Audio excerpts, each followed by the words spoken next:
Good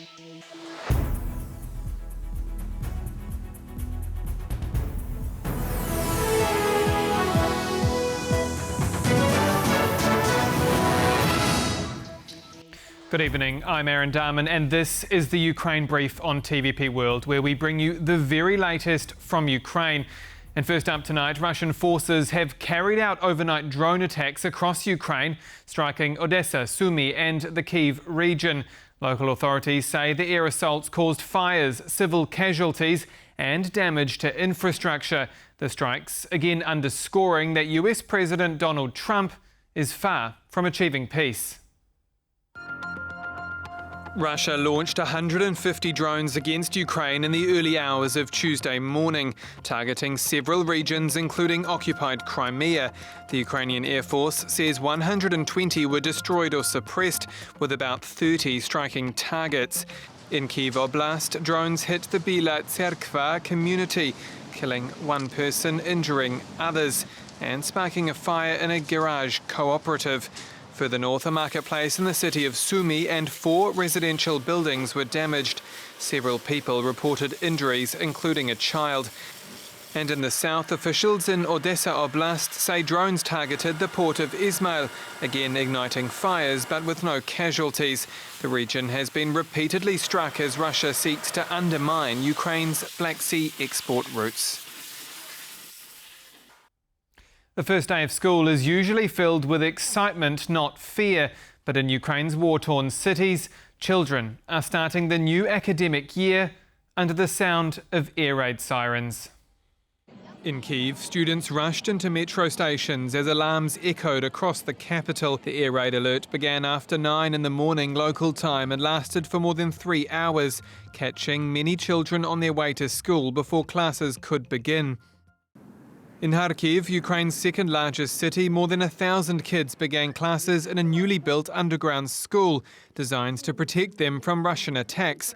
Located well below ground, the facility is equipped with modern classrooms and safety systems.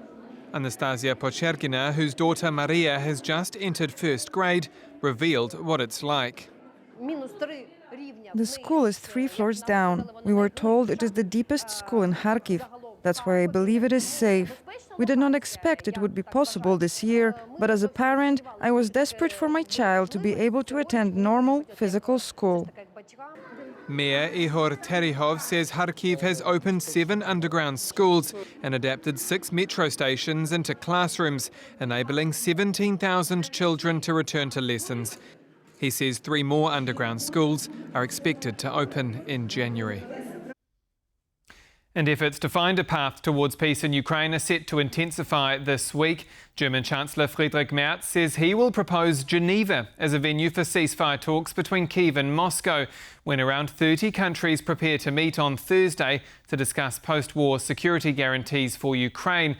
Meanwhile, in Beijing, Vladimir Putin has used a meeting with Slovak Prime Minister Robert Fico to press for energy restrictions against Kyiv. Chancellor Merz revealed he would push the idea of a Geneva meeting at Thursday's gathering of what's known as the Coalition of the Willing. The group, coordinated by France and Britain, has spent months drafting proposals for long-term military guarantees that would deter Russia from striking Ukraine again after a possible truce. France will host this week's session mainly online to coordinate defence commitments and highlight what allies describe as Moscow's unwillingness to negotiate. I agreed with President Macron on this last week in Toulon, also in consultation with the British, that we would hold another video conference this week. These talks will also address further aid for Ukraine. We will try to analyze the situation together. The issue of security guarantees will also play a role. But the most important security guarantee we can give at the moment is sufficient support for the Ukrainian army's efforts to defend its country. But in Beijing, Vladimir Putin is striking a different tone. He's met with Slovak Prime Minister Robert Fico and urged European countries to cut Ukraine off from reverse gas flows and electricity imports, saying this would pressure Kyiv into halting strikes on Russian energy infrastructure. Fico, the only EU leader at the Beijing commemorations, says Slovakia wants to standardise relations with Moscow, though he is also expected to meet with Ukrainian President Vladimir Zelensky later this week. A funeral service has been held in Lviv for former Speaker of the Ukrainian Parliament, Andriy Parubiy, whose assassination has sent shockwaves across Ukraine. Police now investigating whether the order for the killing may have come from the Kremlin.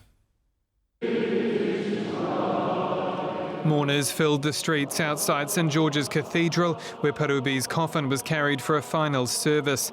Hundreds of citizens, family members, colleagues and officials joined the procession, remembering the 54-year-old as a key figure in Ukraine's modern political history. Parubiy played a central role in the 2014 Maidan Revolution, later serving as Speaker of the Verkhovna Rada from 2016 to 2019.